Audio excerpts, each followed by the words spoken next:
se cree que este sexenio que está concluyendo se va a quedar muy corto para los objetivos en materia de propiedad intelectual. Vamos a platicar con el experto en estos temas del despacho Regalado y Galindo, Oliver Galindo Ávila. ¿Cómo estás, Oliver? Muy buenas tardes. Muy bien, Darío, muchas gracias. Un placer acompañarte. También te saluda Rogelio Varela. Saludos, Oliver.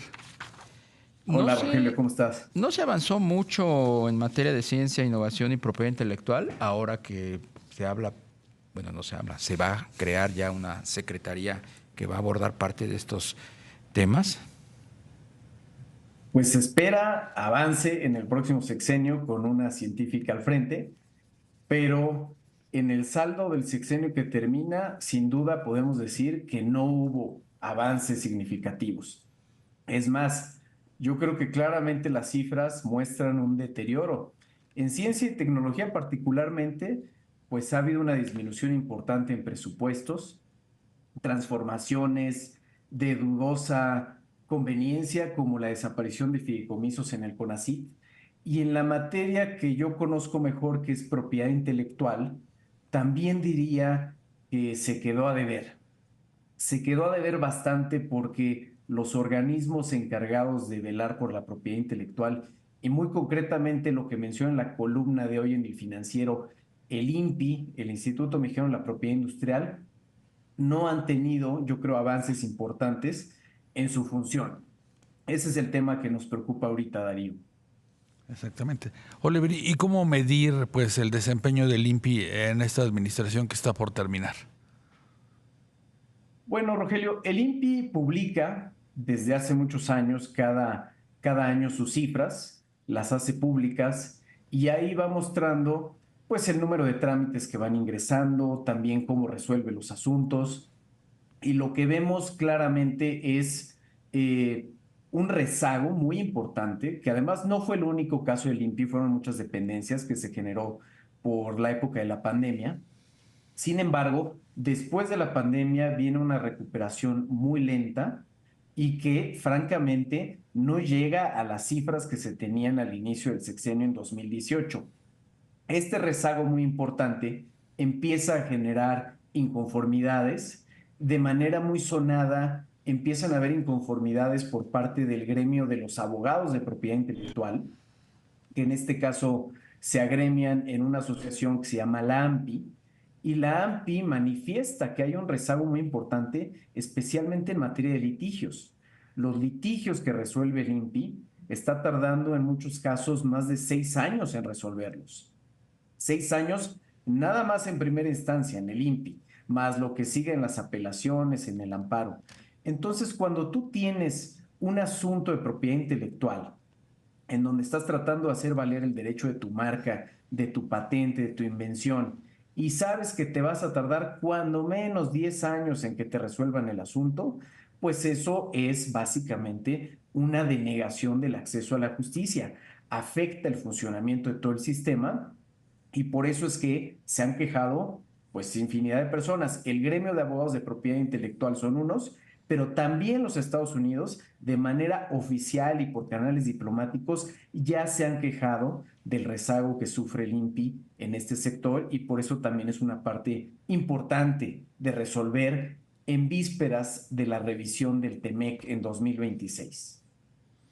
Le preguntaba a un colega tuyo no hace mucho que si sería factible resectorizar al INPI en esta nueva Secretaría de Ciencia, Humanidades, Tecnología e Innovación.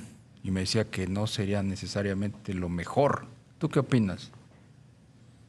Yo creo que el INPI está bien donde está, bajo la supervisión, bajo el ala de la Secretaría de Economía, porque el instituto, como su nombre lo indica, la propiedad industrial, son todos estos activos intangibles que son de la máxima importancia para las industrias del día de hoy.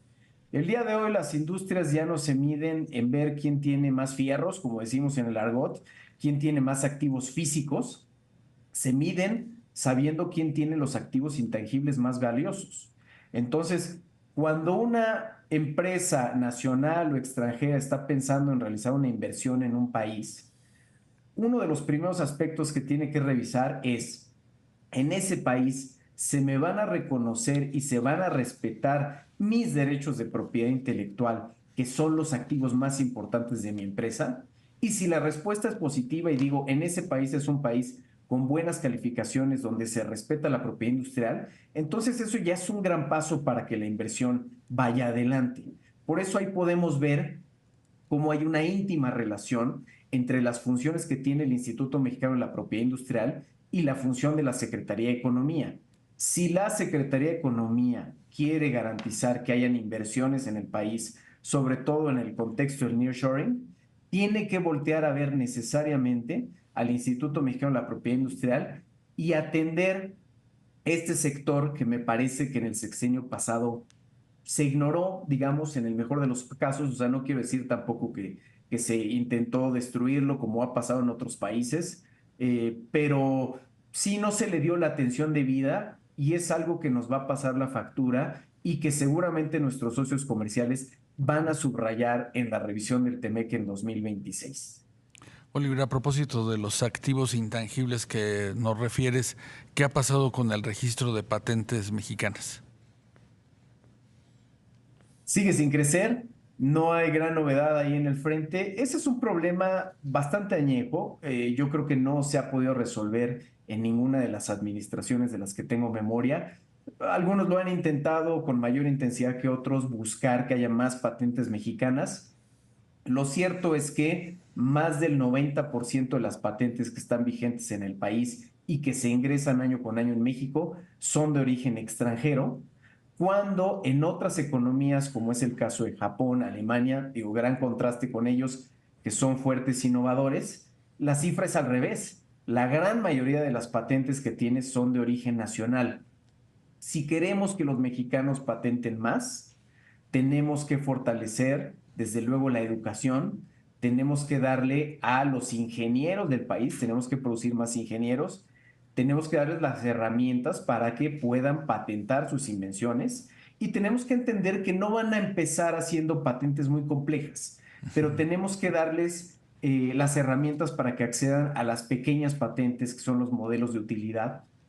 Y por ahí empezaron países tan grandes el día de hoy como Alemania, como Japón. Ellos empezaron con los modelos de utilidad y de ahí se movieron a las patentes completas. Entonces, es uno de los sectores de las grandes deudas de propiedad industrial en México, la parte que tiene que ver con la patentabilidad y todo lo que tiene que ver con la innovación en el sector nacional.